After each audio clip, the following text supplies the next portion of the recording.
भोजपुर में बोले चिराग पासवान, सीएम साहब कम से कम पीड़ित परिवारों को मरहम तो लगाने आ रहा है। ये संदेश के कोरी गांव में पहुंचकर मृतक के परिजनों को सांसद चिराग पासवान व पूर्व एमएलसी हुलास पांडे ने ढांढस बंधाया। मुख्यमंत्री नीतीश कुमार जी, कम से कम पीड़ित परिवारों को मरहम लगाने के लिए तो आना चाहिए। आपके रीजन में हत्याओं का दौर चल रहा है, हत्या पर हत्या हो रही है।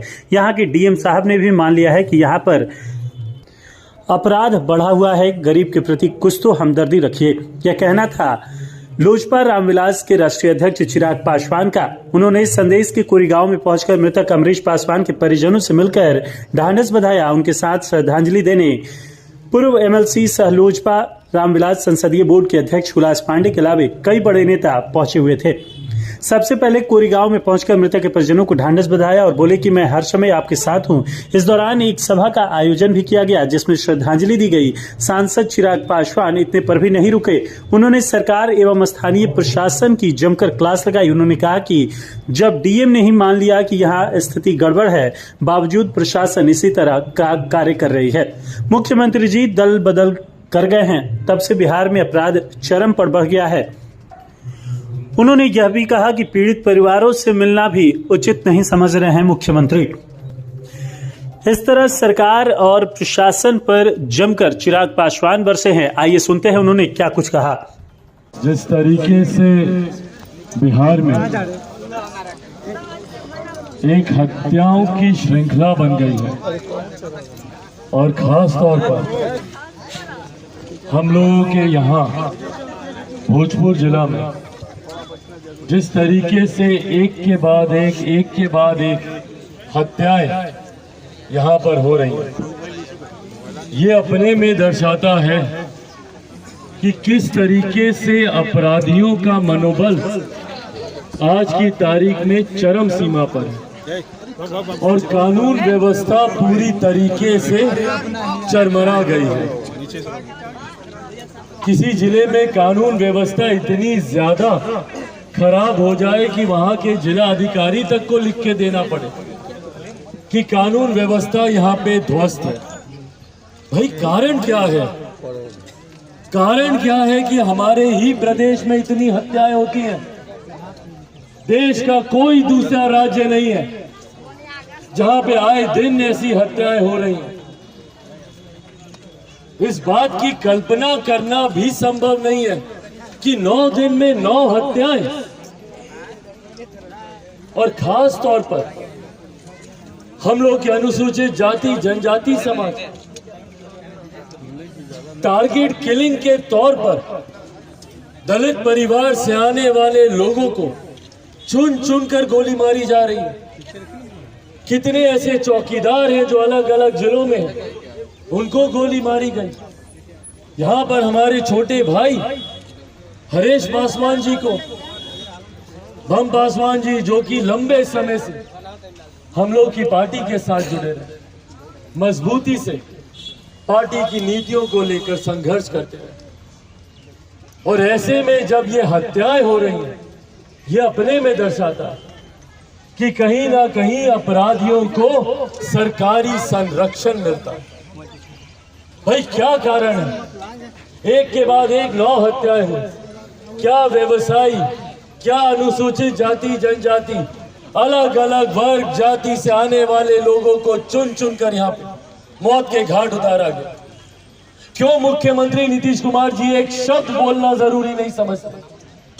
उनकी जुबान से एक शब्द नहीं निकलता इन आपराधिक घटनाओं के खिलाफ।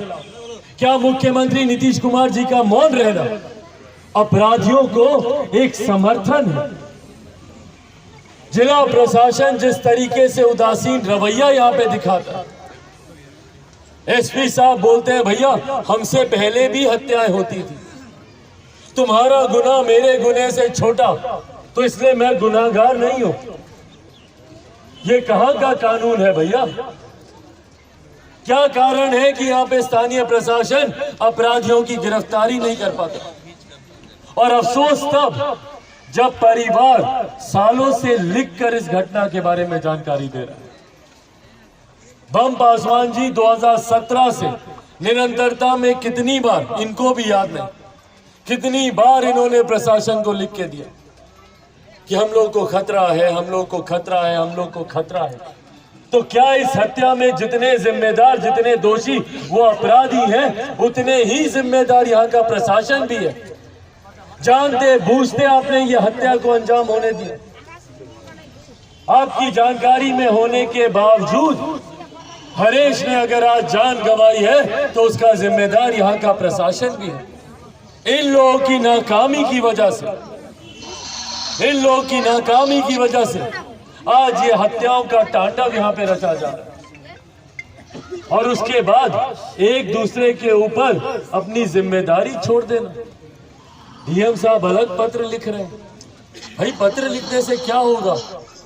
प्रशासन की जिम्मेदारी आप लोग के पास है।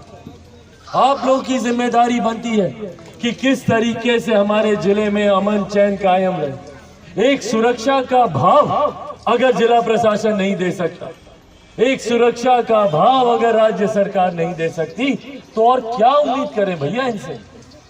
रोजगार आप दे नहीं सकते, शिक्षा व्यवस्था आप देते नहीं है, स्वास्थ्य सेवाएं आप बेहतर करते नहीं है, तो कम से कम भैया हम लोग को जीने का अधिकार तो दे दीजिए।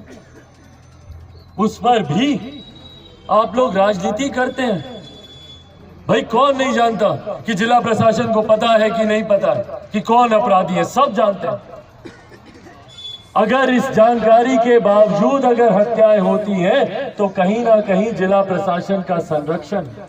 और राज्य सरकार, मुख्यमंत्री नीतीश कुमार जो हमारे प्रदेश के गृह मंत्री भी हैं, उनकी खामोशी अपने में दर्शाती है कि भैया आप खामोश रह कर अपराधियों के मनोबल को बढ़ा रहे।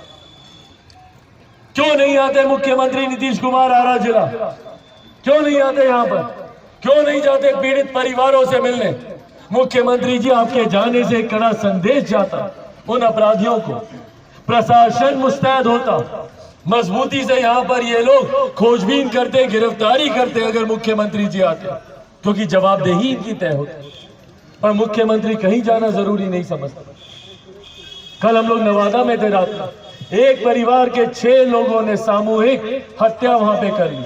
क्यों? क्योंकि वहां पे जितने साहूकार हैं वो लोग पैसा उनको देकर दुगना तिगना पैसा वसूल करने के बाद भी उनके ऊपर दबाव डाल रहे थे। ऐसी घटनाएं हर जिला में हो रही। यहाँ पे भी संभवतः 1-2 परिवार ऐसे होंगे ही होंगे जिन्होंने साहूकारों से पैसा लिया होगा और वो अपने गुंडे उनके घर पे भिजवा रहे। क्या मुख्यमंत्री नीतीश कुमार इन सब के ऊपर क्यों नहीं गए? वो नवादा क्यों नहीं आते? वो आरा? क्या भोजपुर जिला उनके बिहार प्रदेश में नहीं पड़ता क्या? गठबंधन में जितने लोग खामोश हैं, याद रखें वो लोग, बिहार की जनता सब देख रही है। आप लोग सब देख रहे हैं कि भैया कौन क्या कर रहा है। 7 दलों का गठबंधन गिनाते बुलाते ये लोग नहीं थकते। तो क्या उन 7 दलों के गठबंधन में किसी नेता मंत्री के पास फुर्सत नहीं है कि यहां पर आए और हम लोग की समस्या को सुने? भले वो राजद हो, भले वो कांग्रेस हो, भले वो माले हो, सीपीआई, सीपीएम, मांझी जी की पार्टी, मुख्यमंत्री नीतीश कुमार जी की पार्टी, 7 दलों का गठबंधन सिर्फ हम लोग का वोट लेने के लिए। और जब आज हम लोग को आपकी जरूरत है तो उसमें से किसी ने आना जरूरी नहीं समझा। कोई यहाँ पर आवाज उठाने को तैयार नहीं है। आज हम लोग जा रहे कलेक्ट्रेट ऑफिस तक पैदल पदयात्रा करते हुए, विरोध मार्च करते हुए। भाई हम लोग की अपनी सीमाएं हैं, पर सीमाओं में रहकर जितनी बुलंदी से हम लोग आवाज उठा सकते हैं वो हम लोग उठाने का हम लोग काम करेंगे। पर आप लोग तो सत्ता में हैं, आप लोग चाहे तो यूं तुरंत आप गिरफ्तारी कर सकते हैं, परिवार को आप न्याय दिला सकते हैं। पर परिवार को न्याय दिलाना तो दूर, आप तो परिवार का दुख दर्द सुनने को तैयार नहीं।